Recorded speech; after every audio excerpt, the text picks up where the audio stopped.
पहा नवीन एपिसोड्स एकदम add free.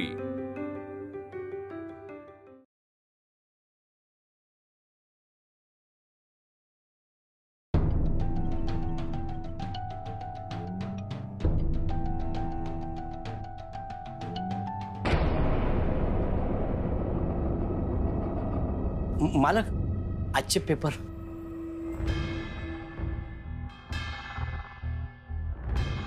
आहे ना, कमाल आहे।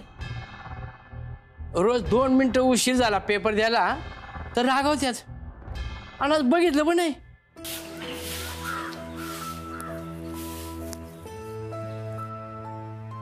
अरे यात नाही आहे बातमी। अरे आहे कुठे बातमी? अरे आता असेल बघ, रावसाहेब नगरकरांची बातमी आहे, आलीच असणार।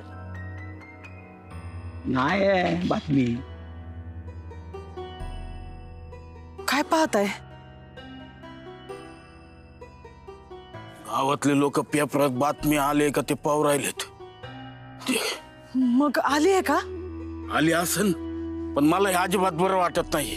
अरे पत्रकार नव्हते बोलवायला पाहिजे। काय झालं तरी आपले मालक आहेत ते, त्यांच्या सोबत हे असं नाही घडलं पाहिजे। कुसुम,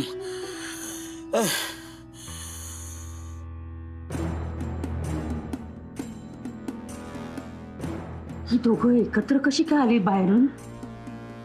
बघ ना, आणि सारंगच्या चेहऱ्यावर एवढा आनंद कसला, म्हणजे अरे वा, सगळे एकत्रच भेटले। म्हणजे कसं बातमी वाचायला आता मजा येईल। म्हणजे घरची सून पण आहे आणि योग्य वेळ आहे।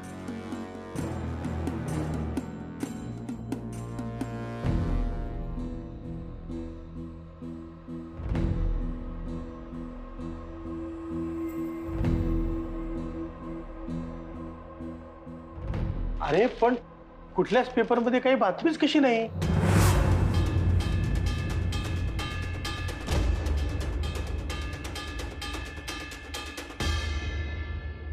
तुमच्याकडच्या पेपरमध्ये बातमी आहे का? नाही ना, तुमच्या पेपरमध्ये आली काय? कुठल्याच पेपरमध्ये नाही आहे बघा, 3 पेपर आहेत माझ्याकडे। बघ रे,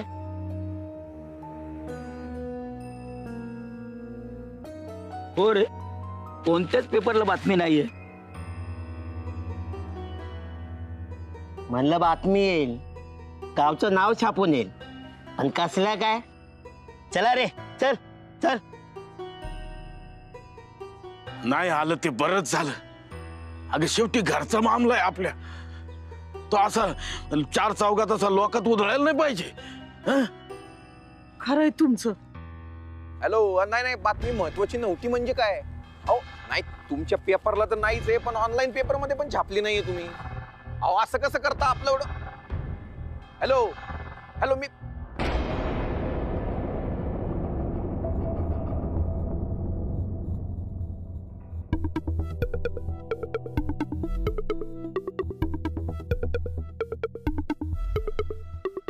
कुठल्याच पेपरात बातमी कशी काही नाही आली?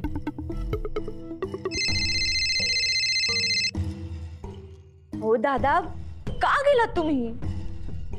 उलट आता ना इथे असायला हवे होता, ह्यांचे चेहरे बघायला। मलाही चेहरे पाहायला थांबायचं होतं, पण बाजार समितीची अचानक मीटिंग लागली, त्यामुळे जावं लागलं। काय कुठे आहेत? बघू दे ना चेहरे।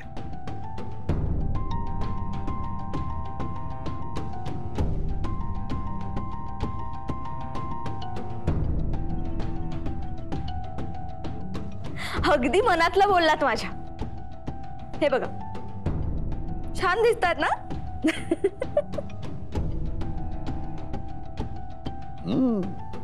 एकदम छान। काय सारंग, ओळखलंस का? बाप बोलतोय मी। एक गोष्ट तुला सांगायची आहे। काय आपल्या जिल्ह्यामध्ये 12 वर्तमानपत्र आहेत आणि महाराष्ट्र राज्यामध्ये 7 न्यूज चॅनल्स। कुठेही बातमीच आली नाही रे, एकाही ठिकाणी बातमी दाखवली नाही, आहे की नाही? गंमत। तुम्ही दोघांनी मिळून जो काही कट रचला होतात ना, तो एका फोन कॉल मध्ये उद्ध्वस्त केला मी।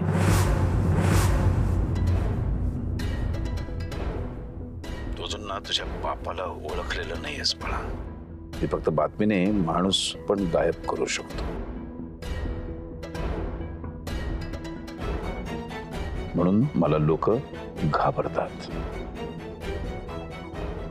रावसाहेब नगरकरांबरोबर पंगा घेतला की आपण तोंडावर पटणार हे लोकांना माहित असतं. काय मुक्ता कसं वाटतंय?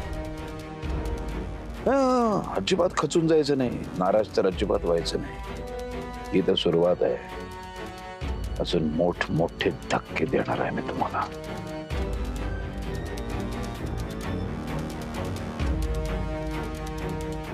नाही नाही, खचायचं निराश व्हायचं मला कधीच जमलं नाही. तुमच्या वागणुकीमुळे हा अजिबात त्रास होत नाही. तुम्ही समजत असला तरी मी तुमची विरोधक नाही. माझ्या घरातली शांती जो माणूस भंग करतो, माझा अपमान जो करतो, तो माझा विरोधकच असतो.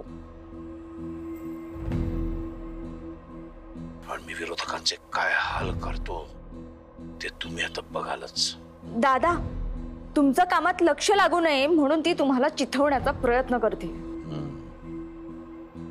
जाऊ द्या, तुम्ही तुमच्या कामात लक्ष द्या. हिच्याकडे पाहायला मी आहेच.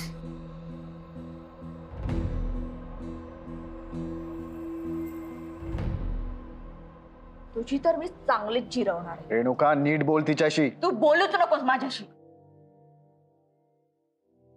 तुझं आणि माझं नातं कधीच मेले.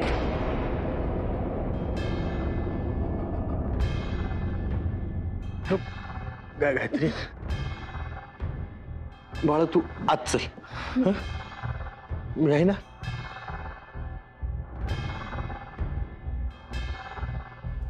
देवा देवा, या घरातली शांती भंग पावली रे बाबा. देवी आई, माझ्या सारंग बाळाला शहाणं कर ग. नाही पाहत मला, नाही.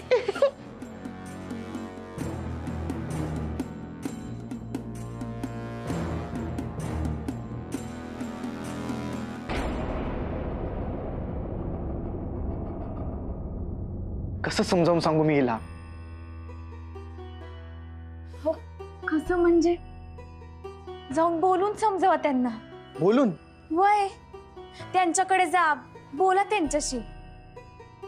त्या म्हणाल्या म्हणून असं नातं मरत असतं काय? आणि बहीण भावाचं नातं आहे, लय वेगळं असतं. जेवढी माया तेवढा राग. आपल्याला नाती तोडायची नाही, जोडाची आहेत. जा, बोलून त्यांची समजूत घाला.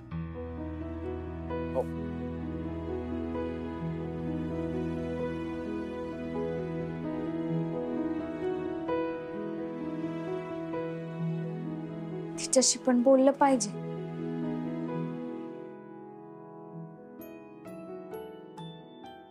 रेणुका,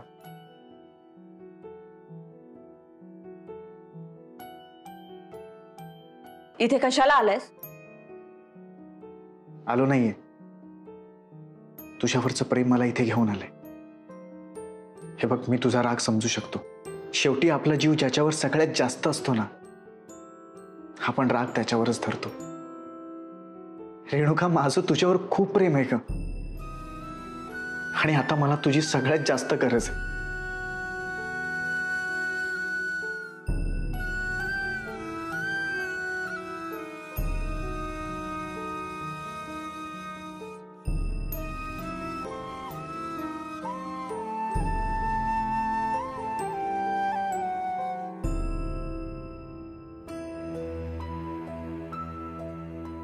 असं घाबरून नाही चालणार. मला माहित आहे तू लय हळवी आहेस. तुला भीती पण लय वाटते. तू जेवढी घाबरशील तेवढंच त्यात गुदमरून जाशील गायत्रीतही. आता हे ताई कुठून काढलंस? तूच म्हणालीस ना मी तुझ्या लहान बहिणीसारखी आहे. तुझ्यामुळे मला मोठी बहीण पण मिळाली आहे आणि वहिनी पण. अरे तुम्ही काय हे झालात का? वेड्या झालात? मग ते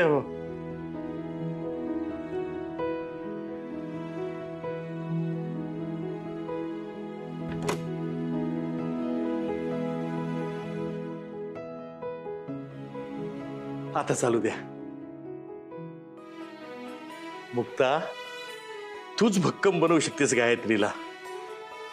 तिच्या काळजीनं तिळ तिळ जीव तुटतो ग माझा. तिनं अगदी तुझ्यासारखंच धाडसी व्हावं अशी माझी अपेक्षा नाही, पण निदान आलेल्या संकटांना तरी तिनं धीरानं तोंड द्यावं एवढीच अपेक्षा आहे ग.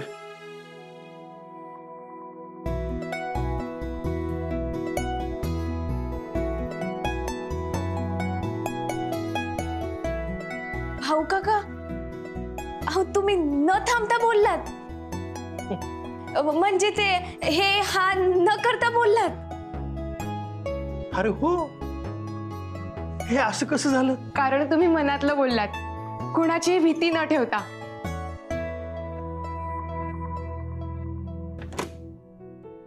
रेणुका, हे बघ, हे बघ आपल्या लहानपणीचे फोटो. अनबिलिव्हेबल आहेत.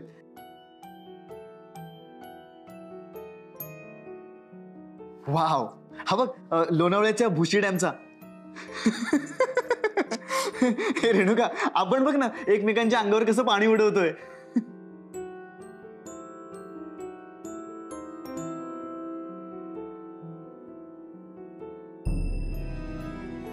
वाव, हा माझा सगळ्यात फेवरेट फोटो आहे रेणुका. तू पहिल्यांदा सायकल चालवायला शिकली होतीस ना तो. रेणुका, ह्या सगळ्या फोटोंमध्ये मी तुझ्यासोबत आहे. आणि तू कायम असाच माझ्या मागे ठामपणे उभा होता. काळजीपोटी दादांनी मला ना पाण्यात उतरू दिलं होतं ना सायकलवर बसू दिलं होतं, पण तू मात्र हट्ट करून माझी प्रत्येक हौस पूर्ण करायचं. ए बाळा, तुला ना माझ्या मनातलं नेमकं कळतं. मला जे बोलायचं ना तेच तू बोलतेस. अगं, आणि हे असं असतं ना तू. तरीही मी मुक्तासाठी तुला कधीच सपोर्ट करणार नाही.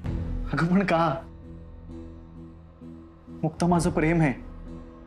आणि माझं प्रेम, माझं सर्वस्व दादा आहे. तुझ्या हट्टामुळे त्यांना कुणाकुणाला कोणत्या लेवलला जाऊन तोंड द्यावं लागतंय ना, हे तुला नाही माहित.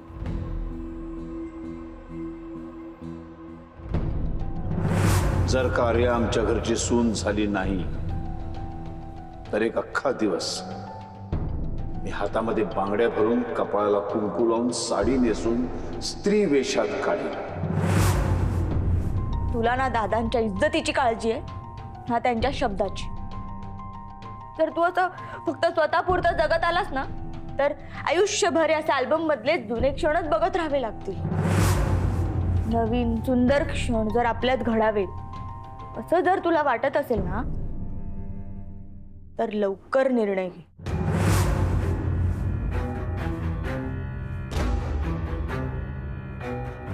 तू जाऊ शकतोस.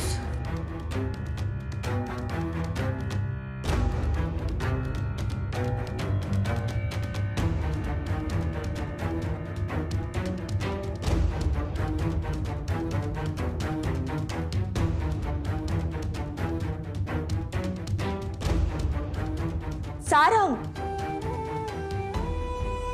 तुझा कधीच निर्णय बदलणार नाहीये का रे?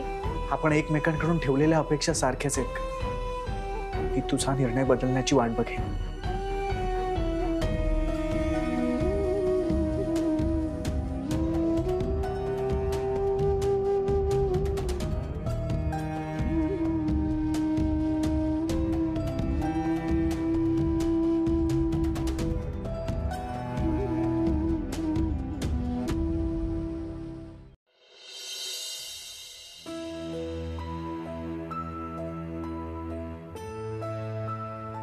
कुसुम, दागिने मनिराम हप्त्यावर देईल असं मला नाही वाटत. हा पण प्रयत्न तर करायला पाहिजे ना. अगं, आपल्याकडे ठेवायला पण काही नाही. तसं असतं तर त्याच्या बदल्यात काही मागता आलं असतं. अण्णा, अण्णा, हा गोट्याचा डबा घेऊन जा ना. लय जिंकलेला गोट्या आहेत. याच्या बदल्यात देतील ना ती. नाही बाळा, नाही बाळा, अरे त्याची किंमत लय जास्त असते. हे राहू दे तुला, राहू दे. मी जरा जाऊन येतो. हा,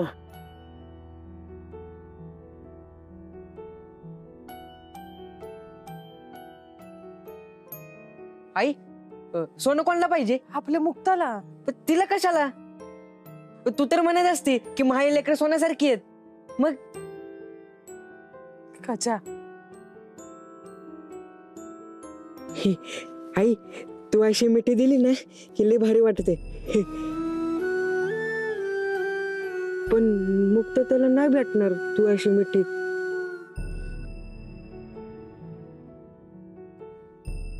खरंय तुमचं, पण हे असं न अडखळता बोलणं हे जास्त वेळ हे नाही होणार, काय नाही टिकणार.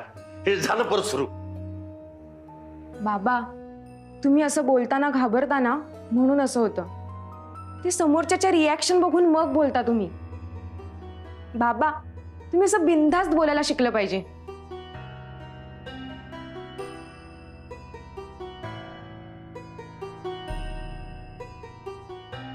लय छान आहे तुमचं नातं. स्वतःला एवढ्या गोष्टींची भीती वाटत असून पण बापांना घाबरू नये असं वाटतं. हाऊ काका, एक सांगू, तुमच्यातलेच गुण आलेत गायत्रीमध्ये. तुम्ही ना तुमची भीती सोडा आणि मग बघा गायत्री कशी धीट होते ते. करीन, मी नक्की प्रयत्न करीन. मला मला म्हणजे मी सगळ्यांना हे सांगणार आहे.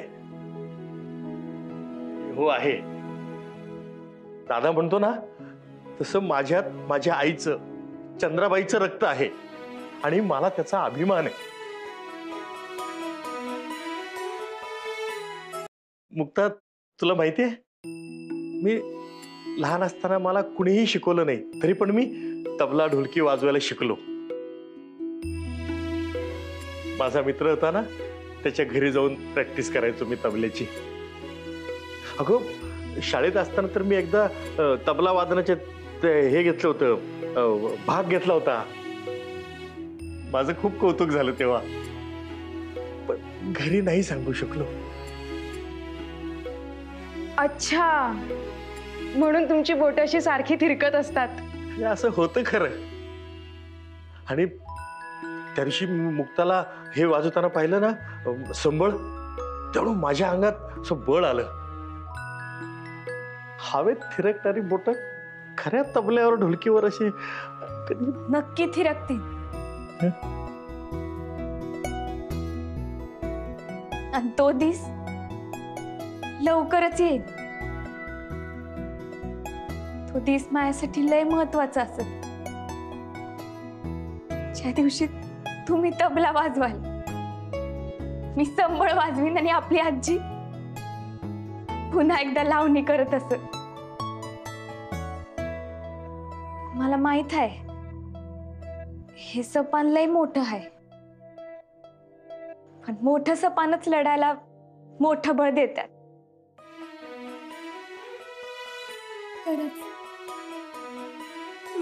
माय भक्ती तुमच्यात मला माझ्या अंगात दिसतात.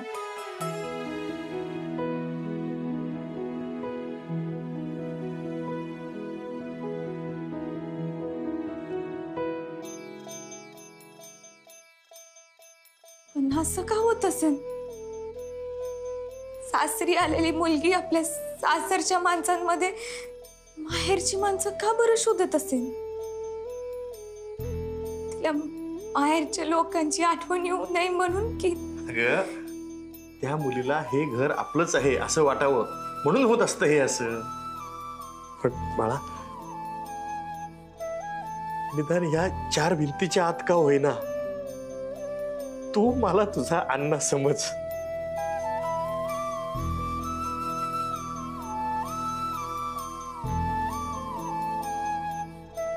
वय खरंच लय बरं वाटते. या घरात मला माई माणसं परत भेटली. मोठे आई तर माझ्या आईच आहेत. त्यांची लय आठवण येते. त्यांच्याशी बोलायला, भेटायला, मिठी मारून रडायची लय इच्छा होते. आता नाही राहत. मी आलेच त्यांना भेटून.